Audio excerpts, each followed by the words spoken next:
नमस्कार दोस्तों, आज मैं आपको वक्फ बिल संशोधन में 3 सबसे बड़े बदलाव के बारे में बताएंगे। हमारी न्यूज अच्छी लगे तो हमारे चैनल देशहित को सब्सक्राइब करना बिल्कुल नहीं भूले।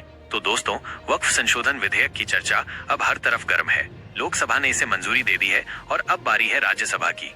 लोकसभा में 288 सांसदों ने हाँ कहा तो 232 ने ना। गुरुवार को ये बिल राज्यसभा में पेश होगा और वहाँ भी लंबी बहस के बाद वोटिंग का इंतजार है। वैसे लोकसभा में तो बहस इतनी खिंच गई कि आधी रात को वोटिंग हुई, लेकिन अच्छी बात ये रही कि सभी दलों के सांसदों को अपनी बात रखने का पूरा मौका मिला। अब सवाल ये है कि आखिर इस बिल में ऐसा क्या है जो इतना हंगामा मचा रहा है। चलिए आपको बताते हैं इसके 3 बड़े बदलाव जो रातों रात बिल में जोड़े गए और जिनका असर दूर तक दिखेगा।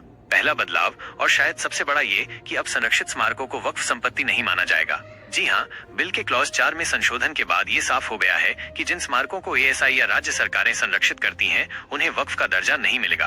पहले कई स्मारक ऐसे थे जो वक्फ संपत्ति भी थे और संरक्षित भी। अब ये दोहरापन खत्म। मिसाल के तौर पर दिल्ली का पुराना किला, कुतुब मीनार, सफदरजंग का मकबरा, हुमायूं का मकबरा, वक्फ ने इन पर दावा किया था, लेकिन अब ये दावे निरस्त। ये स्मारक अब पूरी तरह सरकार के अधीन होंगे। अब दूसरा बदलाव सुनिए, जो खासकर आदिवासी इलाकों से जुड़ा है। बिल में साफ कहा गया है कि संविधान की 5वीं और 6ठी अनुसूची के तहत जो आदिवासी क्षेत्र हैं, वहाँ की जमीन को वक्फ संपत्ति घोषित नहीं किया जा सकेगा। सरकार का तर्क है कि इससे आदिवासी संस्कृति की रक्षा होगी और उनके हित सुरक्षित रहेंगे। लोकसभा में भी इस पर खूब चर्चा हुई और इसे लेकर सरकार के सांसदों ने भी जोर शोर से अपनी बात रखी। और अब तीसरा बदलाव, अब वक्फ बोर्ड का कोई भी फैसला तुरंत लागू नहीं होगा।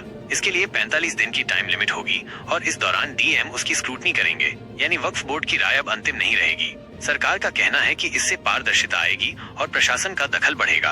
वैसे ये तीनों बदलाव मंगलवार रात को बिल में जोड़े गए और बुधवार सुबह ही सांसदों को इसकी कॉपी थमा दी गई।